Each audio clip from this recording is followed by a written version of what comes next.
Living in Beijing or Tianjin, two of the largest neighboring northern cities, is gradually becoming like living in one big city. This has been made possible by bullet trains, which greatly shorten the 120-kilometer journey to 35 minutes or less. I'm at Beijing South Railway Station, one of the busiest train stations in China. 10 years ago, the first ever intercity bullet train between Beijing and its neighboring city of Tianjin departed from this very station, starting a new era of high-speed rail. Carrying around 80,000 passengers each day, over 200 bullet trains between Beijing and Tianjin run as frequently as the bus you ride to get to work. Tong Zhuoya is a commuter travelling between Beijing and Tianjin, the only mid-stop of the Beijing-Tianjin high-speed rail link. Tong's two-city life started in 2014 when the Beijing-based Chen Tong Human Resources company she works for set up a branch in Wuqing. Today I'll be going on a trip with Miss Tong to Wuqing. We will travel on a Fuxing bullet train, a pioneering train model made with all-Chinese technology. It can reach a top speed of 350 kilometers per hour.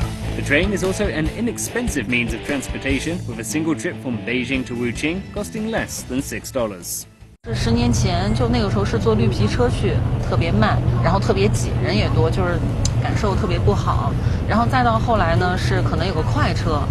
然后现在自从是这个京津城际开通以后，复兴号吧，哎，就这个速度也特别快。现在坐高铁会觉得比较舒服。是，现在座位也比较宽敞，然后整个空间、空气的，包括设施、设备、硬件都做得非常的好。然后听说那个6月份的时候，普京不也来坐复兴号了吗？对，是来过了。对对对，然后哎，想到这种事儿，还是挺为中国高铁觉得挺骄傲和自豪的。In only 20 minutes, we arrived at Wuqing Station, which receives about an average of 8,000 passengers each day. 10 years ago, this number was only 300. Thanks to the bullet train, an Italian-style outlet village has decided to set up shop right here, across the road from the station, attracting thousands of visitors each day, mostly travelling by bullet train.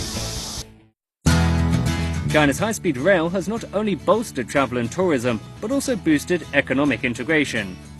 In 2014, Chinese President Xi Jinping called for integrated and coordinated development of Beijing and its two neighbouring areas of Tianjin and Hebei province, creating a cluster involving 130 million people. Since then, Wuqing has enjoyed new development momentum. It's not just a town where Beijing residents choose to lay their hat, it's also enjoying rapid development. 这个地方是武清商务区然后也是新修的。之前我们公司来的时候，这边还是一片荒地呢。然后武清的发展总体现在是非常快的。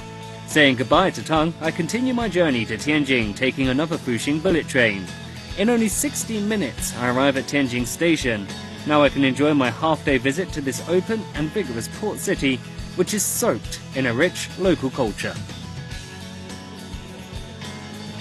Taking the Fuxing bullet train, eating the famous steam bun, enjoying the riverside view, and then heading back to Beijing on the same day.